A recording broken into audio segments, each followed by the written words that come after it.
সংবিধান যদি বদলই করতে না পারি তাহলে সংস্কার হবেটা কিভাবে? বিএনপির পক্ষ থেকে বিএনপি মহাসচিব এবং তাদের নির্বাচন পরিচালনা কমিটির প্রধান standing committee member Nazrul Islam Khan সাহেব ইতিমধ্যে স্পষ্ট বলে দিয়েছেন যে বিএনপি হ্যাঁ ভোটের পক্ষে প্রচারণা চালাচ্ছে।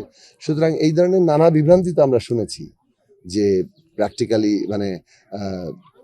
কখনো কেউ বিচারের বিপক্ষে, কেউ সংস্কারের বিপক্ষে, কেউ হ্যাঁ ভোটের বিপক্ষে, কিন্তু বাস্তবতা তো আমরা সেই জায়গাটা দেখছি না।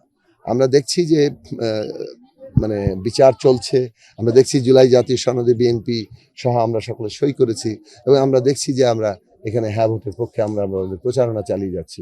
বিএনপির তৃণমূল নেতাকর্মীরা জানেন যে তারা হ্যাঁ ভোট দেবেন এবং তারাও হ্যাঁ ভোটের অনেকে ক্যাম্পেইন করছেন। কাজেই সেটা তো এটা করতে হবে, কারণ আমরা তো আমাদের যে অঙ্গীকার, সেই অঙ্গীকারটা আমরা আমাদের বাস্তবায়ন করব।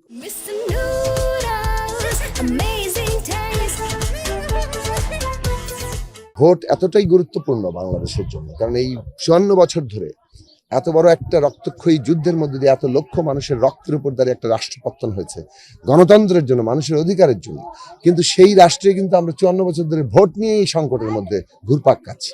সেখানে ভোট ব্যবস্থাটা খুব জরুরি। এই ব্যবস্থাটাকে কেউ যদি কোনো দিক থেকে এটাকে কালিমালিপ্ত করতে চায় কিংবা এটাকে নস্যাৎ করতে চায়, সেটা বাংলাদেশের মানুষ এখন মানবে না।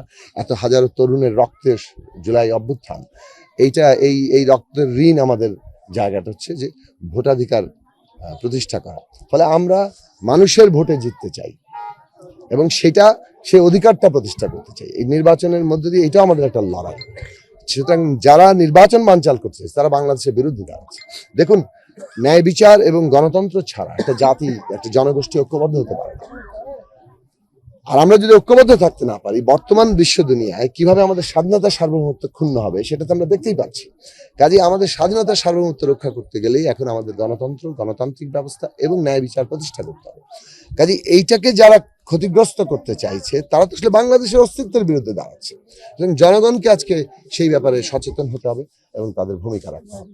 আমি অনেক জায়গা থেকে এই অভিযোগ পাচ্ছি এবং আমরা তো যুগপৎ আন্দোলনের মধ্যে দিয়ে কথাটা বলছিলাম বারবার। নির্বাচন নিয়ে তো শুরু থেকেই নানান রকম কথা আমরা শুনেছি এবং একটা পর্যায়ে আমরা এটা বুঝতে পারছিলাম যে নির্বাচনকে যেন একটা বিপরীত জায়গায় দাঁড় করানোর চেষ্টা করা হচ্ছে। আমরা যারা বিচার এবং সংস্কার চেয়েছি যে নির্বাচন তার গুরুত্বপূর্ণ অংশ। আপনি এই সংস্কার করবেন, কিন্তু নির্বাচন ছাড়া সেটা কিভাবে করবেন? আজকে গণভোট ছাড়া, জনগণের অংশগ্রহণ ছাড়া আমি কি সংস্কার করে ফেলতে পারবো? সংবিধান বদলে ফেলতে পারবো? তাহলে সংবিধান যদি বদলই করতে না পারি তাহলে সংস্কার হবেটা কিভাবে? কাজে সংস্কারের জায়গাটার জন্য নির্বাচন যেখানে অপরিহার্য, সেখানে নির্বাচনকে একটা মুখোমুখি দাঁড় করানোর চেষ্টা আমরা বহুদিন ধরে দেখেছি এবং যারা এই মুখোমুখি দাঁড় করাচ্ছেন তারাই কিন্তু এখন শেষ পর্যন্ত জনগণের চাপে যখন নির্বাচনকে আর ঠেকিয়ে রাখতে পারেননি, তখন নির্বাচন বানচাল করা যায় কিভাবে সেটা অনেকে চেষ্টা করে থাকতে পারেন। এবং এক্ষেত্রে তো যারা পরাজিত হয়েছে, তাদের দেশি বিদেশি নানান রকম শক্তি এখানে মদতদাতা হিসেবে কাজ করতে পারে। ফলে এখানে আমাদের মনে রাখা দরকার যে আন্দোলনের ধারাবাহিকতা আজকে আমরা নির্বাচনে, সেই আন্দোলন সফল করতে গেলে নির্বাচনকে সফল করতে হবে এবং সেইটাকে বাংলাদেশের ভবিষ্যৎ পুনর্গঠনের জন্য কাজে লাগাতে হবে।